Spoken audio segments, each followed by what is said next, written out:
Same night that the Browns were rumored to discuss a one-year deal with Dez Bryant, he goes on a big Twitter rant there, Pete. I don't know if you saw it. He called out the play calling. He called Sean Lee Snake Lee. Why would the Browns want that in their locker room?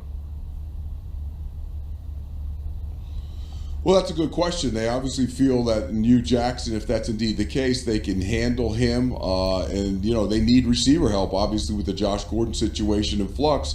But again, how much of a problem is he? Anybody who's watched some of their documentaries, All or Nothing was one that it was on this year on Amazon. You go back and you look, they babied Ezekiel Elliott, and they still got him back and have no problems with him. He had all kinds of issues when he was late for meetings and stuff. What are they doing with Dez Bryant? How bad was Dez Bryant? So if you're a team doing your due diligence on Dez Bryant, you got to go back to the Cowboys and find out how much was going on inside that building, and do you want to bring that to your football team? Let's face it, Dez Bryant isn't the same Dez Bryant. His production was down. His ability to separate was limited. The bottom line is he's not a great player, and if they think that he's going to come in there and fix their receiving core, they're nuts. So you say he's not a great player. Bottom line, the stats prove it out. He didn't even have a 100-yard game last year. He says he wants the one-year prove-it deal. That's why he turned down the longer-term, bigger money deal from the Ravens. Do you think that was a bad decision from Dez? Maybe he's a little too confident right now.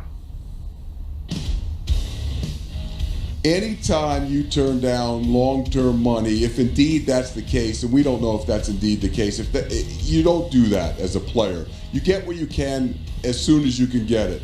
Proving it? No. He proved it the last couple of years he's not the same receiver. The Dallas Cowboys, who have a real need at wide receiver, I mean, they went out and signed Allen Hurns in free agency. They traded for Tavon Austin. They need receivers to step up and play. If they don't think he's good enough for their team, then I don't see why another team would think that he's worth it on a one-year deal.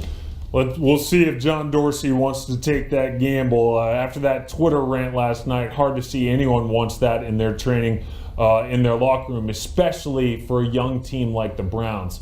Now, we had the first big training